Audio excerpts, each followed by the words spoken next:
আলহামদুলিল্লাহ, আজকে শুক্রবার পবিত্র জুমার দিন, গরিবের জন্য হজের দিন। এই জন্য ইনশাল্লাহ আমরা আজানের অপেক্ষা না করে পাক পবিত্র হয়ে ইনশাল্লাহ আমরা মসজিদে চলে আসব। তাহলে হাতে পায়ে নখ কাটতে হবে।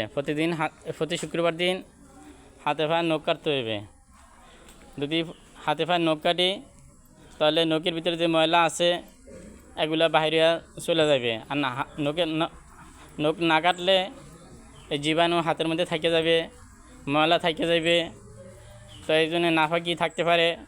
খাওয়া দাওয়ার সাথে সেই নাফাকিগুলা পেটের মধ্যে গেলে অসুস্থ হওয়ার সম্ভাবনা আছে। এই জন্য আমরা প্রতি শুক্রবার দিন নখ কাটব।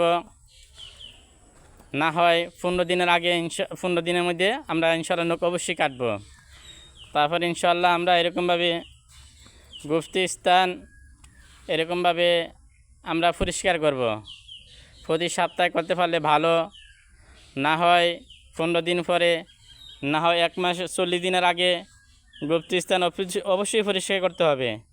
যদি আমি 40 দিনের ভিতরে গুপ্তি স্থান পরিষ্কার না করলাম তাহলে আমার ইবাদত কবুল হবে না। এই জন্য আমরা গুপ্তি স্থান অবশ্যই 40 দিনের আগে পরিষ্কার করব। এরপরে ইনশাআল্লাহ আমরা শুক্রবার দিন গোসল করার সুন্নাত, ইনশাআল্লাহ আমরা গোসল করব। তারপরে এরকমভাবে সুন্দর পোশাক পরিধান করব।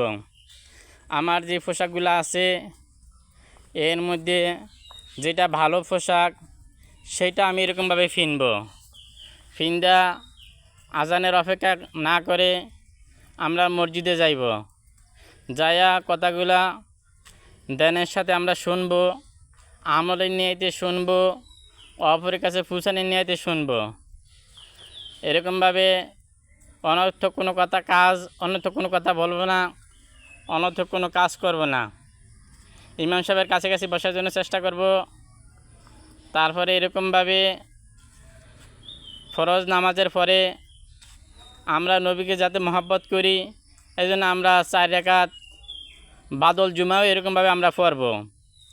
আজকে দেখা যাইতেছে মসজিদের ভিতরে জুমার নামাজের দিন যায় সবার লাস্টে 2 রাকাত ফরজ নামাজ পড়াই, নবীর সুন্নত পালন না করেই এরকমভাবে মসজিদ থেকে বাইরে হয়ে যায়।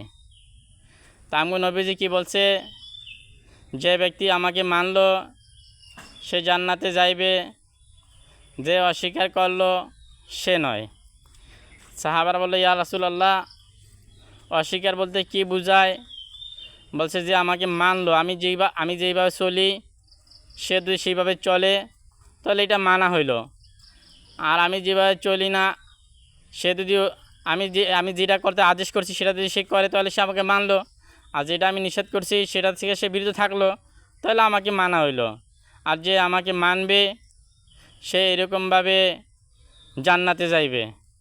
তো এই জন্য আমরা নবীকে মহব্বত করি।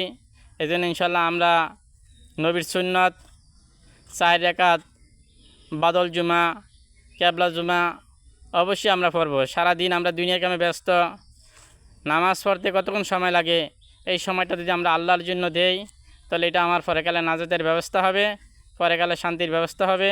আল্লাহ তাআলা আমাদেরকে এই কথাগুলো শোনা বুঝা এরপর আল্লাহ তাআলা আমাদেরকে আমল করার তৌফিক দান করুক। আর এরকমভাবে ইনশাআল্লাহ নামাজ পড়তে গেলে প্রতি কদমে নেকি হয়, প্রতি কদমে গুনাহ মাফ হয়। আর এরকমভাবে যদি এরকমভাবে সুন্দরভাবে নামাজ পড়ি তাহলে আল্লাহ তাআলা বিগত 1 সপ্তাহের গুনাহ আল্লাহ তাআলা মাফ করে দিবে। তো যারা 5 ওয়াক্ত নামাজ পড়ে তাদের জন্যই তো পুরস্কার। এই জন্য আমরা 5 ওয়াক্ত নামাজ জামাতের সাথে পড়ার জন্য চেষ্টা করব। আল্লাহ তাআলা আমাদেরকে তৌফিক দান করুক, আমিন।